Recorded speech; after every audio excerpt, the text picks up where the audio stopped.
যুবক ভাইদেরকে আমি অনুরোধ করবো যে আপনাদের যৌবনটা আগামী মুসলিম উম্মার ভবিষ্যৎ। এই যে বলে না যে জাতির কাণ্ডারি হবে অমুক তমুক, কেউ জাতির কাণ্ডারি হতে পারবে না। জাতির কাণ্ডারি যদি হতে চায় তাহলে মুসলিম যুবকরাই হতে পারবে ইনশাআল্লাহ। যারা সারাদিন মাদকদ্রব্য সেবন করে এরা জাতিকে কিচ্ছু দিতে পারবে না। যারা সারাদিন হকি স্টিক নিয়ে ঘুরছে আর নির্মমভাবে মানুষকে মারছে এরা জীবনেও জাতিকে কিচ্ছু দিতে পারবে না। ফাসাদ সৃষ্টি করা ছাড়া কিচ্ছু করতে পারবে না এরা। দেশকে, জাতিকে এবং উম্মাকে যদি এগিয়ে নিতে হয় শুধু মুসলিম যুবকরাই পারবে ইনশাআল্লাহ। এবং কারা পারবে? যারা অন্য ধর্মের মানুষ কিন্তু মনটা স্বচ্ছ সৎ, তারাও পারবে। যাদের মনে সততা আছে অন্য ধর্মের হলেও তারা পারবে ইনশাআল্লাহ।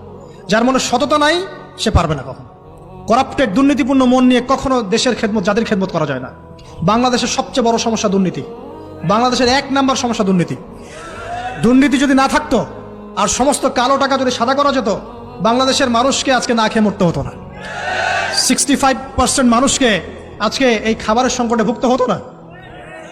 সামনের দিনগুলো কঠিন হবে, ভয়াবহ হবে, এটা সবাই বুঝতে পারছে, হয়তো শুধু আপনারা পারছেন না। আল্লাহ পাক আপনাদেরকে বোঝার তৌফিক দান করুন, আমিন। সামনে যান, নিজের জীবনকে কাজে লাগান, যৌবনকে কাজে লাগান, একটা হালাল রিজিক সার্চ করেন। অল্প রিজিকে সন্তুষ্ট হয়ে যান, উচ্চাভিলাষী হবেন না। উচ্চাভিলাষী হওয়ার দরকার নেই, যতটুকু আসছে আলহামদুলিল্লাহ, এটুকুর মধ্যেই সন্তুষ্ট থাকেন, পারবেন ইনশাআল্লাহ। সামনে যাবেন, আদর্শ পরিবার গড়বেন, পরিবারের মধ্যে ইসলাম থাকবে।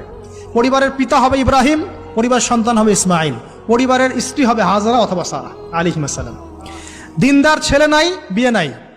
দিনদার মেয়ে নাই, বিয়ে নাই। ওই যেটা আপনি মনে করছেন রূপ সৌন্দর্য হাবিজাবি, কিচ্ছু থাকবে না ভাই, কিচ্ছু থাকবে না। 1 বছর 2 বছর পরে সব শেষ। দিনদার স্ত্রী পাবেন, চোখ বন্ধ করে বিয়ে করে ফেলবেন। আর দিনদার স্বামী পাবেন, বিয়ে করে ফেলবেন। আমার স্বামী কত বড় ব্যাংকের চাকরি করে, কত বড় ডিগ্রি, কত বড় সার্টিফিকেট, এটা পরের ইস্যু। আগের ইস্যু হচ্ছে আমার স্বামী নামাজ পড়ে কিনা, এই লোক আমার স্বামী হতে যাচ্ছে, এর দাঁড়িয়ে আছে কিনা, ইসলাম পালন করে কিনা, ইসলামের প্রতি ভালো ধারণা আছে কিনা, সে আমাকে পর্দায় রাখবে কিনা, এগুলো বড় জিনিস। পরিবার গড়ব ইসলামিক ভিত্তিতে, ইসলাম নাই পরিবার নাই।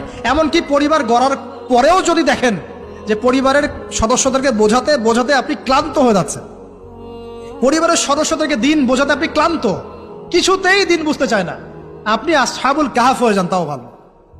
বুঝেন নাই?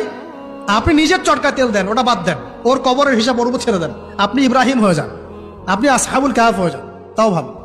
ইসলাম নিয়ে কোনো কম্প্রোমাইজ নাই। পরিবারের সদস্যরাও যদি আল্লাহর পথে চলার ক্ষেত্রে প্রতিবন্ধকতা সৃষ্টি করে, বাদ দিয়ে দেন, দরকার নাই।